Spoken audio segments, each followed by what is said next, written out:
High, আজকে আমি চলে এসেছি আমার দিদার বাড়িতে। কিছুক্ষণ আগেই দুপুরে লাঞ্চ শেষ করলাম। এরপর আমি চলে এসেছি বাগানে, দিদার বাড়ির বাগানে। ভাবলাম তোমাদেরকে একটু গাছপালাগুলো ঘুরে ঘুরে দেখাই। এটা হচ্ছে পিছনের বাগান, এখানেও প্রচুর গাছ আছে। এছাড়াও সামনের বাগানেও আর অনেক গাছ আছে। চলো আগে তোমাদের পিছনের বাগানের গাছগুলো ভালো করে দেখাই। এই যে এটা হচ্ছে একটা কচু গাছ, যদিও বেশি বড় হয়নি, ছোটোর মধ্যেই।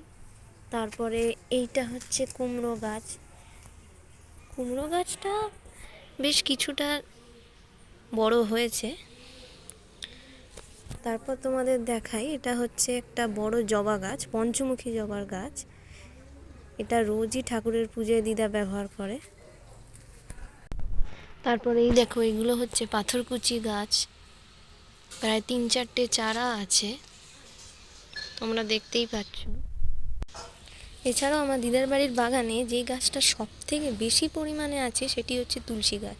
প্রচুর পরিমাণে দেখো তুলসী গাছের চারা হয়েছে এখানে, তোমরা দেখতেই পাচ্ছ প্রচুর পরিমাণে। এদিকেও কতগুলো তুলসী গাছ আছে, প্লাস এই দিকটা দেখাই, এইদিকেও পুরো তুলসী গাছের জঙ্গল তোমরা দেখতে পাচ্ছ।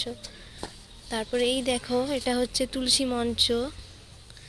তারপরে এখানে রয়েছে গাঁদা ফুলের একটা ছোট্ট চারা দিদা লাগিয়েছে। তারপরে দেখাই, এটা হচ্ছে চন্দ্রমল্লিকা ফুলের গাছ। কি সুন্দর গাছটা তোমরা দেখতে পাচ্ছ।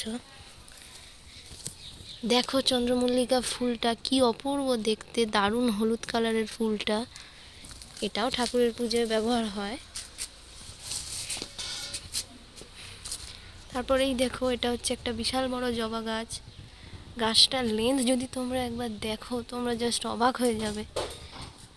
কি সুন্দর লাল লাল জবা হয়ে আছে গাছটায়। তারপরে এই বাগানে মহাদেবকে পুজো দেওয়ার জন্য ধুত্রা ফুলের গাছও রয়েছে, দেখো তোমরা। তবে এখানে সাদা ধুত্রা ফুলের গাছ আছে, ভায়োলেট কালারটা নয়। এছাড়াও চারিদিকটা শুধু জঙ্গলে ভরা, নানা রকমের জংলি গাছ আছে, তোমরা দেখতেই পাচ্ছ। তবে সব থেকে বেশি পরিমাণে যে গাছটা আছে সেটা হচ্ছে তুলসী গাছ।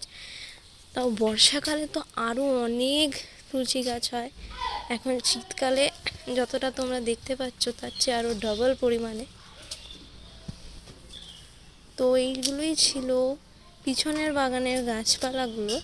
এরপর আমি চলে যাচ্ছি আমার দিদার বাড়ির সামনের বাগানে। আমি তোমাদের সেখানকার ভিউটাও তুলে ধরবো। চলো, ওয়েলকাম ব্যাক।